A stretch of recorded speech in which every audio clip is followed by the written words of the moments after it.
Welcome back to my library, my friend. Tonight, I want to show you something.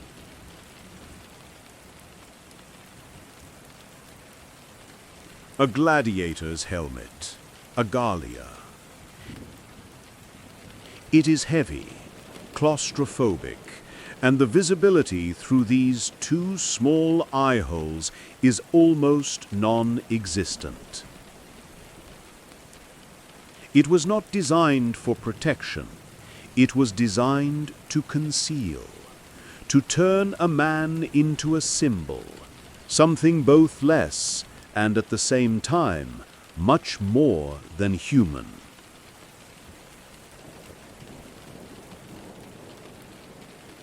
When you hear the word gladiator, what do you think of? Russell Crowe, yes? A fallen general fighting for honor, avenging his family. A magnificent story. It is also almost entirely wrong. The truth of the gladiator is far more boring. Tonight, we are not just telling a story, we are opening a living dictionary, turning each page in the life of a gladiator, from the moment he was captured until the moment he was freed or killed. Let us explore the world of a man we shall call Crixus, a Thracian warrior.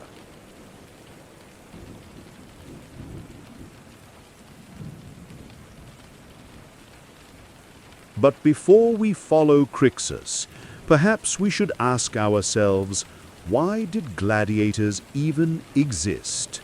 Why would a civilization as sophisticated as Rome revel in such a bloody form of entertainment? The answer, like so many things in Rome, begins with religion and rituals for the dead. The very first gladiatorial combats, known as munera, were not public spectacles. They were private, solemn funeral rites held by aristocratic families to honor a deceased patriarch.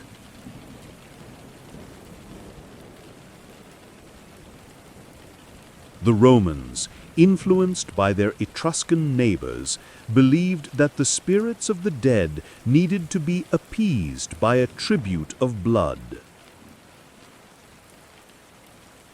They held that blood spilled in honorable combat could purify the soul of the deceased and please the gods of the underworld.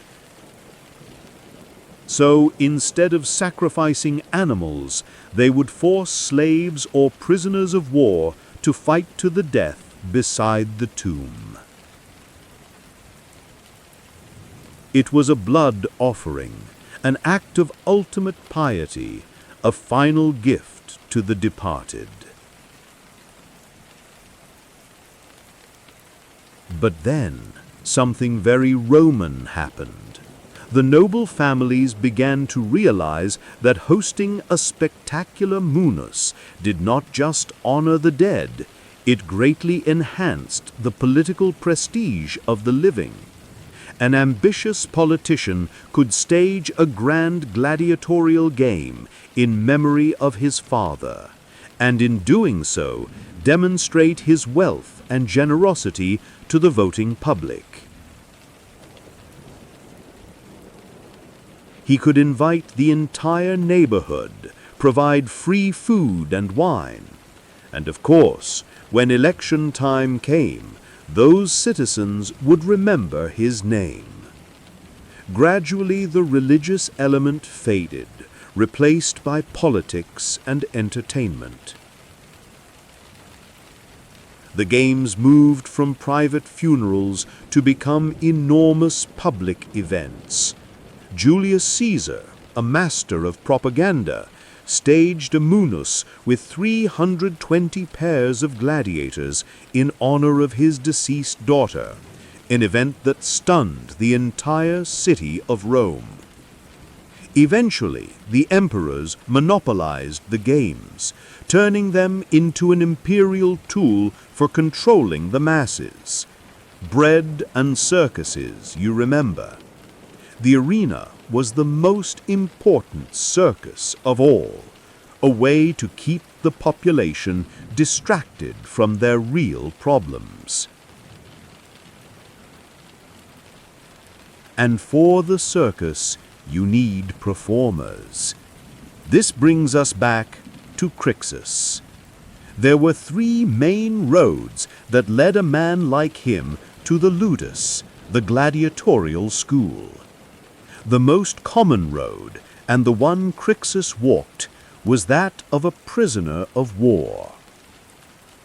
When the Roman legions conquered a new land, like Crixus' native Thrace, thousands of healthy fighting men were captured. They were considered spoils of war, a physical prize of victory. Instead of being executed en masse, the finest physical specimens, the very men who had fought most bravely against Rome, were now selected to become Rome's entertainment. They were sold to the Lenistas, the owners of the gladiatorial schools. They were the constant, fresh supply of raw material.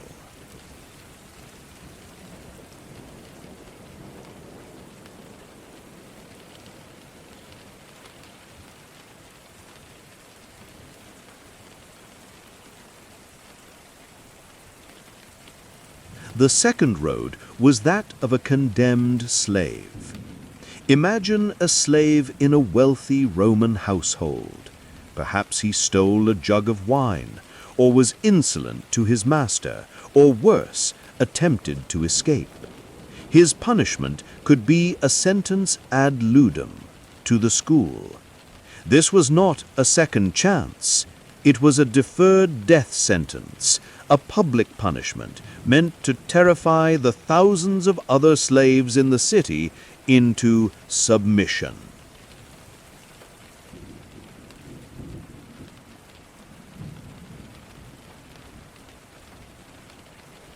And the third road, the strangest of all, was that of the volunteer. Free Roman men, driven by massive debt, a lust for fame, or simply a thirst for excitement, could sign an octoramentum, a contract effectively, selling themselves into gladiatorial service for a fixed period. They surrendered their freedom for a large sum of money and a chance for stardom. They were called octorati, and though they were free citizens, inside the Ludus they were treated just like slaves, subject to all the same rules and punishments.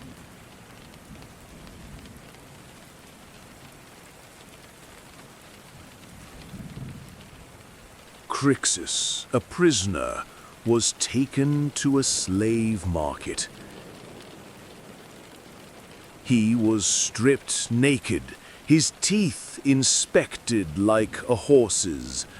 A plaque, a titulus, was hung around his neck, detailing his origin, Thracian, his age around 20, and any skills experienced with a sword.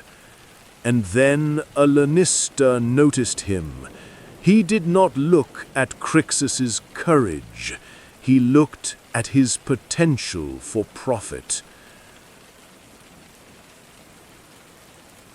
Crixus was purchased, branded with a hot iron, and chained to a cart bound for his new home, the place where he would be reborn or destroyed.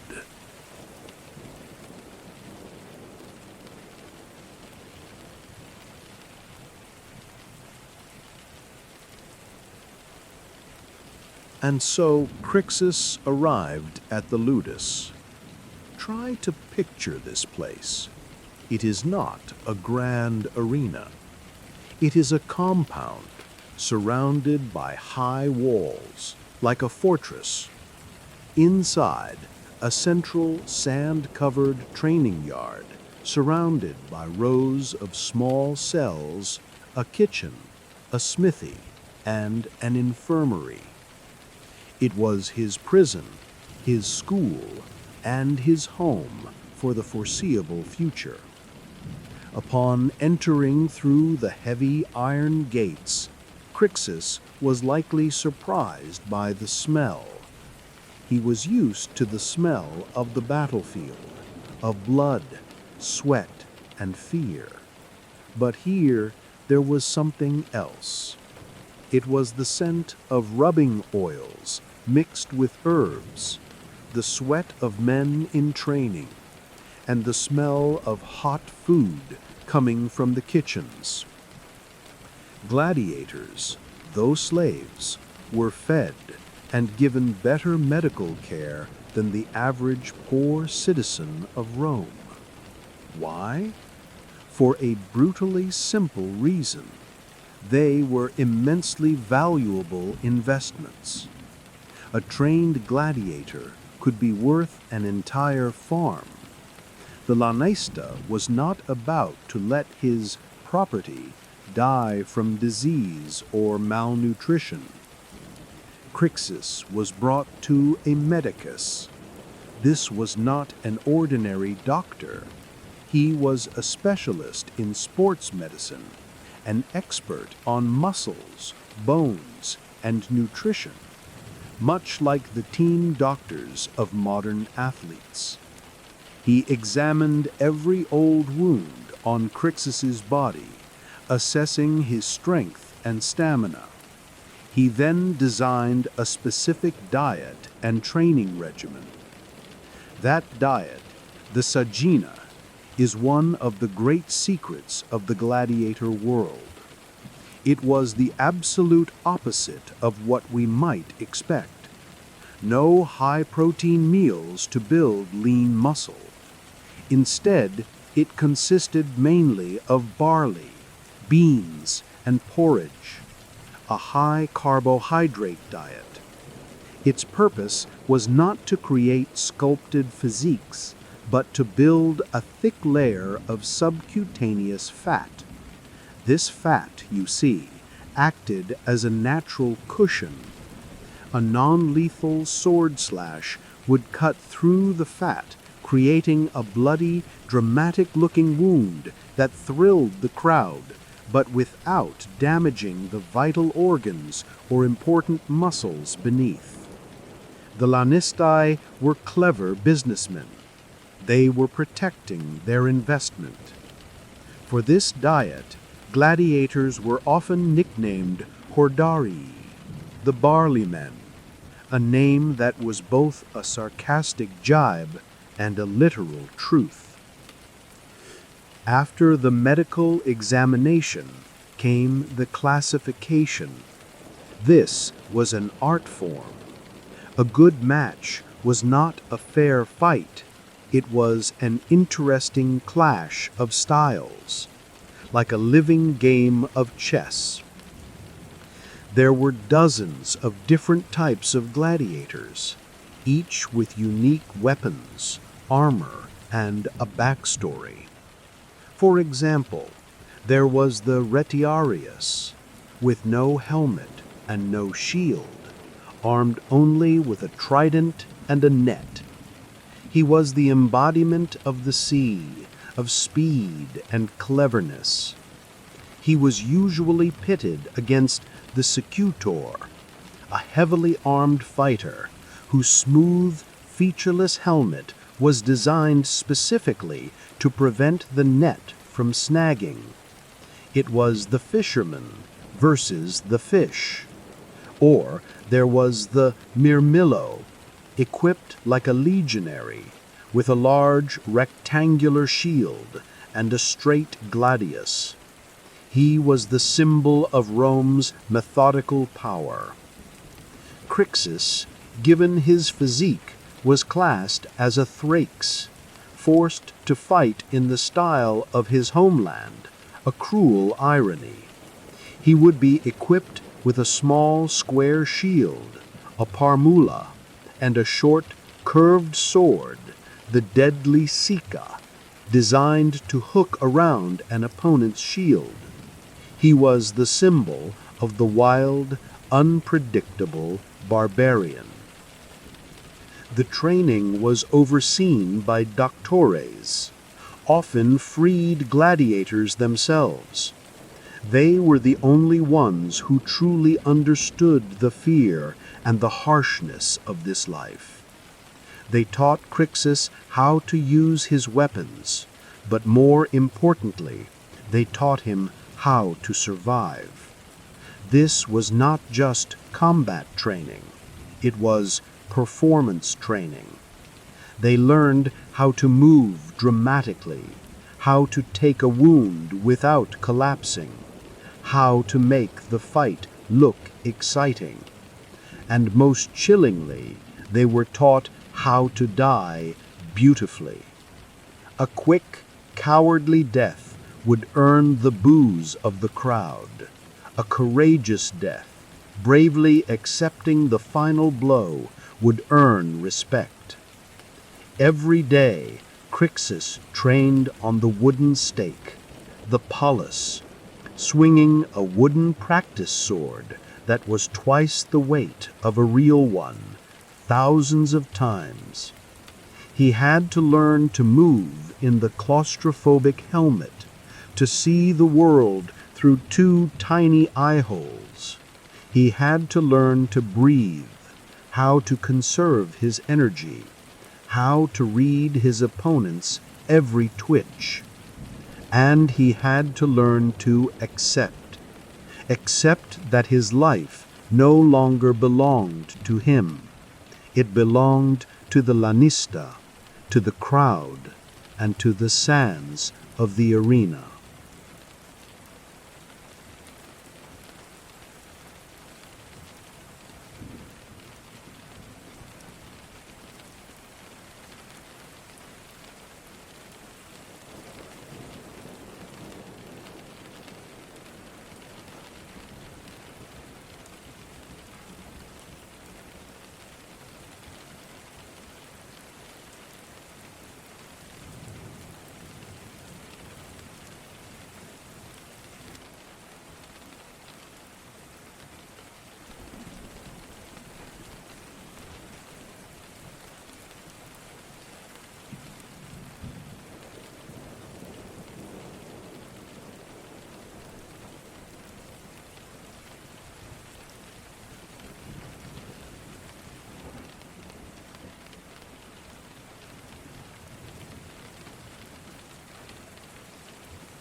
As Crixus settled into the grueling routine of training and a diet of barley, he began to understand something else.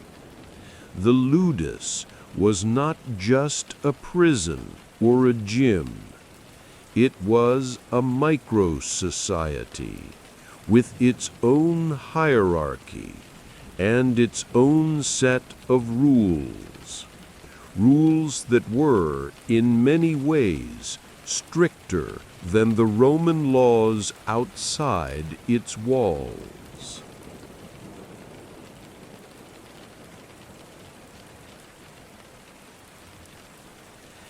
At the very bottom of this social ladder were the novitiates, the new men, like Crixus. They were the unproven, the unknown. They received the worst food rations, the most squalid living quarters, and were often tasked with the menial chores. They were the ones who had to clean the weapons, rake the training yard, and endure the contempt of the veterans. Above them were the experienced gladiators, the veterani. They were ranked in a complex system known as the polis. A gladiator of the quartus polis, or fourth stake, was an experienced fighter, while a primus polis, a first stake, was a champion, a living legend within the Ludus. These men enjoyed privileges. They might have a private cell, be allowed to keep a larger share of their prize money, and perhaps even be permitted visitors. They were the uncrowned kings of this small world. This system created fierce competition. Every novitius dreamed of rising through the ranks, of escaping the bottom of the society.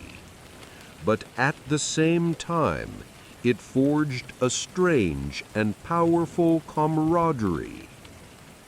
And they had their own unwritten laws, rules enforced by honor and violence, not by legal statutes. The first and sacred law, as we have discussed, do not touch the face. Why? Business. A gladiator was a star, an image sold to the public. A long scar across the cheek could diminish his appeal, his value. I once saw a gladiator rental contract. It had a clause: if the gladiator was killed, the renter paid the lanista a huge sum. But if he was only wounded, the fee was much smaller. So the lanista did not want his property permanently damaged by an unnecessary scar. To strike another gladiator's face in training was an unforgivable offense, not to the man himself, but to the lanista who owned that face. The second law: share the spoils.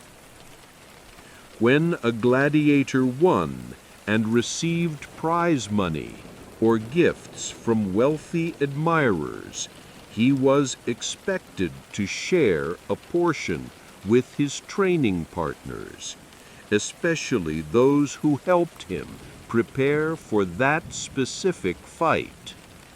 It was an insurance policy. Today you win, Tomorrow you may lose or be wounded. Your generosity ensured that others would help you in your time of need. It created a fragile safety net in a brutal world. The third law, respect the ranks. A novitius did not challenge a primus pallus. He showed deference, he learned, and he waited his turn. Chaos was for the arena. Inside the Ludus, order was absolute. Anyone who broke this order would be dealt with by the other gladiators, sometimes quite cruelly, long before the lanista had to intervene. Try to imagine Crixus's life. Every day he faced the competition of his fellow prisoners, the harshness of the trainers, and the total control of the lanista. Yet, in this environment, close bonds were still forged. He might find a friend, a fellow countryman, someone he could trust. They would share their barley porridge together, tend to each other's wounds, and they would face death together.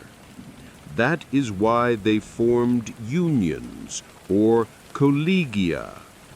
These were small mutual aid societies, like small guilds. They would contribute a small part of their prize money to a common fund.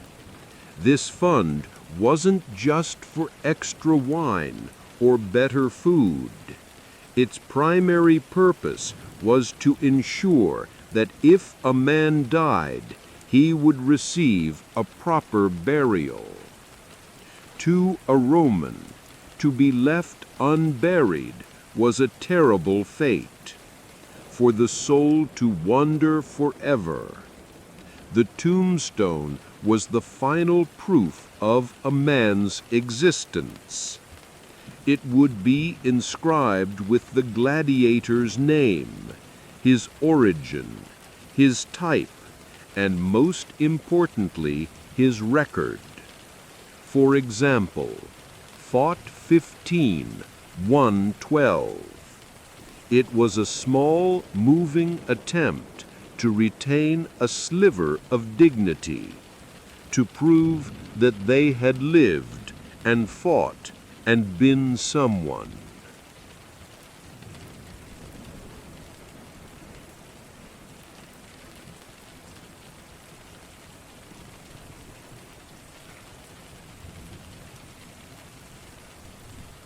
As Crixus survived his first few months and began to prove his skill in the training yard, he started to notice a change that came not from within the Ludus, but from the world outside. He was becoming famous, and this perhaps is the strangest and most cruel paradox in the life of a gladiator. Let me explain. Legally, Crixus was an infamus. This is a Roman legal term meaning a person of ill repute, stripped of most civil rights.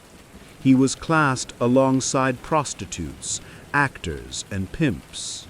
He could not vote, could not hold public office, and his testimony in a court of law was considered worthless unless it was extracted under torture. He was at the very bottom of the social ladder, a man despised by the law and the aristocracy. But in the eyes of the public, the common people of Rome, he was something else entirely. He was a superstar. This fame or fama was not an abstract thing. It was everywhere. When Crixus was escorted outside the Ludus to be transported to another city, He could see the crude charcoal graffiti of his likeness on the walls, next to his name and his win record. He could hear men in the taverns loudly arguing over whether he could beat the local champion. Cheap terracotta oil lamps were molded in the shape of famous gladiators. The mosaic floors of wealthy villas depicted classic matchups in stunning detail. The name Crixus, once belonging to an anonymous slave, was now being whispered on the streets. And this admiration was not just for his fighting prowess. It had a deeply carnal undertone. Gladiators were the embodiment of a raw, primal masculinity, a dangerous force that civilized Roman society had tried to suppress. They were sex symbols. The sweat of a famous gladiator, scraped from his skin along with dirt and oil after a workout, was collected in tiny vials. It was sold as a powerful aphrodisiac. Noblewomen would pay a fortune for it, believing it could rekindle the passions of their aging husbands. And sometimes they wanted more than just the sweat. They wanted the gladiator himself. One of the most scandalous open secrets of this world was the obsession of Roman matrons, the wives and daughters of senators, with the very men their husbands and fathers publicly scorned. They would pay the lanista enormous sums for a private audience with a famous gladiator like Crixus. Try to picture the scene. Crixus, a prisoner, is bathed, perfumed, dressed in fine linen, and secretly escorted to a luxurious villa at night. He is brought to the chambers of a noblewoman. To her, he is an exotic toy, a thrilling experience, a way to rebel against her constrained life. And to him, perhaps it was a brief moment where he could feel like a man, desired, rather than a condemned piece of property. He might be given fine food, excellent wine, but in his heart he knew he was still just a piece of merchandise. He had no right to refuse. He was performing another duty for his master. This fame, however, had practical benefits inside the arena. A popular gladiator, a crowd favorite, was far more likely to be spared if he lost. The crowd would roar his name, demanding the emperor grant him mercy, and a smart emperor knew how to please the people. He could also earn prize money. A small portion would be given to him, while the lion's share went to the lanista. With that money, he could buy a little extra wine, a better meal, or gamble with his friends. It provided the illusion of autonomy. But fame was also a double-edged sword. It created intense jealousy and tension within the Ludus, and it placed a terrible pressure on Crixus. Every time he stepped into the arena, he was not just fighting for his life. He was fighting to uphold his own legend, to not disappoint the thousands of screaming fans. And that is the trap of the gilded prison. He was captive by the stone walls of the Ludus, but he was also captive by his own celebrity. He was a despised slave and also an adored god, and every single day he had to live as both at the same time.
Fame, however real, was but a fragile shield. Ultimately, everything in a gladiator's life was reduced to a single place. A place that was part stage, part altar, and part execution ground. The arena. Arena. The word in Latin simply means sand, a fitting name, because the thick layer of sand on the arena floor was there to serve one primary purpose: to soak up blood. And so the day of Crixus's next match arrived. The night before, no gladiator in the Ludus slept well. It was not a loud fear. It was a heavy, tense silence. Crixus likely lay on his stone cot, staring into the darkness, listening to the distant, muffled roars of the wild beasts, starved and agitated in the dungeons beneath the Colosseum. On the evening before the games, there was a public ritual called the Cena Libera, the free dinner. The gladiators scheduled to fight were given a lavish banquet, and the public was allowed to come and watch them eat. For the spectators, it was a thrilling opportunity to see their fighting gods up close. They would point, whisper, and place their bets. But for the gladiators, it was a bizarre experience. They were like prized animals being fattened up one last time before the sacrifice. Many ate and drank heartily, trying to enjoy their final moments. But others, perhaps like Crixus, would have just pushed the food around their plate, their stomachs tight with anxiety. On the morning of the games, the spectacle began. But before the gladiators fought, the arena hosted other events to warm up the crowd. The morning session usually began with the Venetanius, the wild animal hunts. Hundreds of exotic beasts from every corner of the empire. Lions from Africa, bears from Germania, tigers from the east were released into the arena and hunted down by professional hunters called venatores. At noonday, when the sun was at its highest, was the time for public executions, the noxi. Criminals, Christians, or rebellious slaves would be crucified, thrown to the beasts, or forced to reenact fatal mythological scenes, dying for real on stage. To the Romans, this was not mindless cruelty. It was the administration of justice, a deterrent, and a form of lunchtime entertainment. And only in the afternoon did the main event that 50,000 spectators were waiting for finally begin. The pompa, the grand parade came first. Crixus and the other gladiators, dressed in their most splendid parade armor, circled the arena to the thunderous cheers of the crowd. They stopped before the emperor's box, raised their weapons, and chanted the classic line, Ave Imperator, moritori te salutant. Hail, Emperor, we who are about to die salute you. Do you know the boring truth about that famous phrase? It is only recorded as having been said once in all of Roman history. and not by professional gladiators, but by a group of condemned prisoners forced to fight in a mock naval battle. But it was too dramatic, too perfect, so we have all assumed it was always said. History, you see, is often no match for a good story. Crixus's match began. His opponent was a Mirmillo. As the iron gate creaked open and he stepped out into the blinding sunlight of the arena, the roar of the crowd hit him like a physical wall. He could hear nothing clearly, just a constant deafening hum. The fight was not a dance of swordsmanship like in the training yard. It was a clumsy, exhausting, desperate struggle. The sand shifted underfoot. The heavy helmet restricted his vision and his breathing, the sound of his own ragged gasps echoing in his ears. After just a few minutes, both men were panting, sweat mixing with the blood from minor cuts. And then Crixus made a mistake. He slipped on a patch of blood-soaked sand. The Mirmillo instantly capitalized on the opening, kicking his sword away and pressing him down onto the ground. This was the moment of truth, the moment every gladiator dreaded. Crixus, as was the rule, let go of his shield and raised the index finger of his left hand. It was the signal for mercy, the missio. He did not look at his opponent. He looked up at the crowd. He looked towards the emperor. His fate was no longer in his hands. It was in the hands of 50,000 screaming people. We often talk of the thumbs-down gesture, the pollice verso, to signal death. Another myth, likely from a 19th century painting. The reality was more complex. It might have been a thumb pointed towards the throat, mimicking a stabbing motion, or perhaps a waved handkerchief. Whatever it was, the final decision rested with the editor of the games, usually the emperor, but he would almost always be swayed by the will of the mob. That day, the crowd was pleased. They had seen a good fight. Crixus had fought bravely. They roared for him to be spared. The emperor, ever the politician, granted the people's wish. Crixus was spared. He limped out of the arena, alive to fight another day.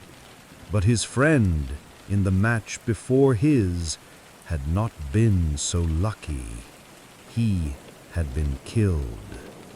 And now the arena attendants, some dressed as Haran, the mythical ferryman of the underworld, would come out with large iron hooks to drag his corpse out of the arena through the gate of death, the Porta Libitinensis.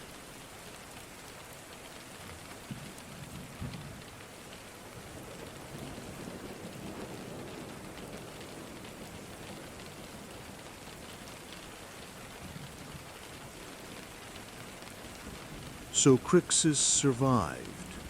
He returned to the Ludus, his body aching and bruised, but breathing. He was attended to by the physicians, given his ration of food. A few days later, he was back in the training yard. The cycle, the endless grind, began again. That fight was, for him, just another day at work. But what happened to Crixus after that? History, you see, rarely bothers to record the names of men like Crixus. He was just one of thousands upon thousands of gladiators who spilled their blood on the sands of arenas across the empire. Perhaps in his next match, or the one after that, his luck ran out. Perhaps the crowd had grown bored of him, or the emperor was in a foul mood. Perhaps he was killed, and the tombstone he had helped pay for with his own winnings finally served its purpose. Or perhaps Crixus was one of the exceptionally rare ones, a man who was skilled, lucky, and beloved by the public. A man who fought match after match, year after year, and survived. For such a man, there was a way out. After many years of service, if a gladiator had proven his supreme courage and skill, he could be awarded the Ludus. This is a replica. The Ludus was a simple wooden sword, identical to the one they used in their first days of training.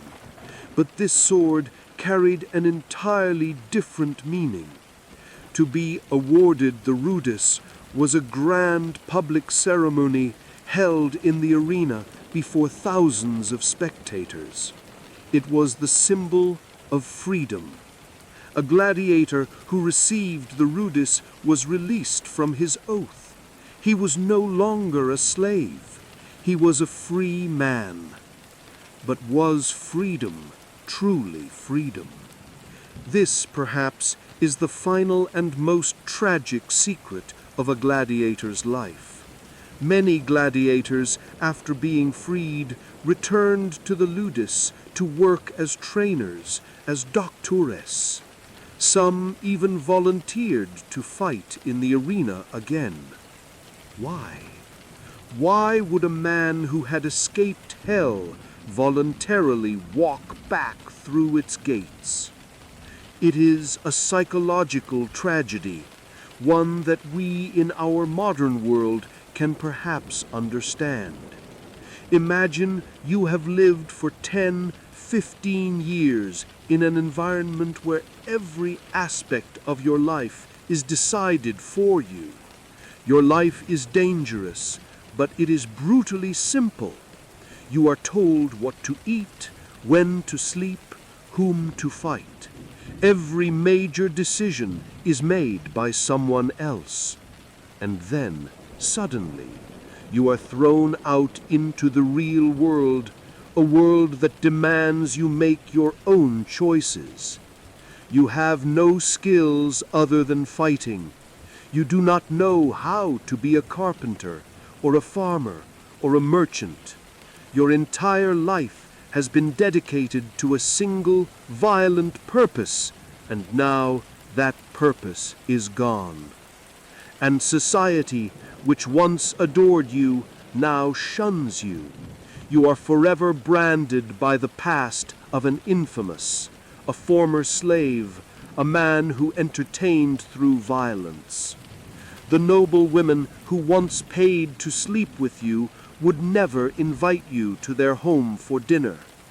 The Ludus, your former prison, suddenly becomes the only place in the world where you feel you belong. There, other men understand what you have been through. They bear the same scars. They speak the same language of survival and death. They returned not because they loved the violence, but because they were terrified of freedom. The life of a gladiator, in the end, was not a story of glory. It was a boring story of survival in a gilded prison, a world where you were a despised slave and also an adored god. And every single day you woke up not knowing if you would live or die. This helmet, It is silent now. It no longer hears the roar of the crowd. It rests here in my library, a mute witness to the forgotten lives, the stories that were buried under the arena's sand.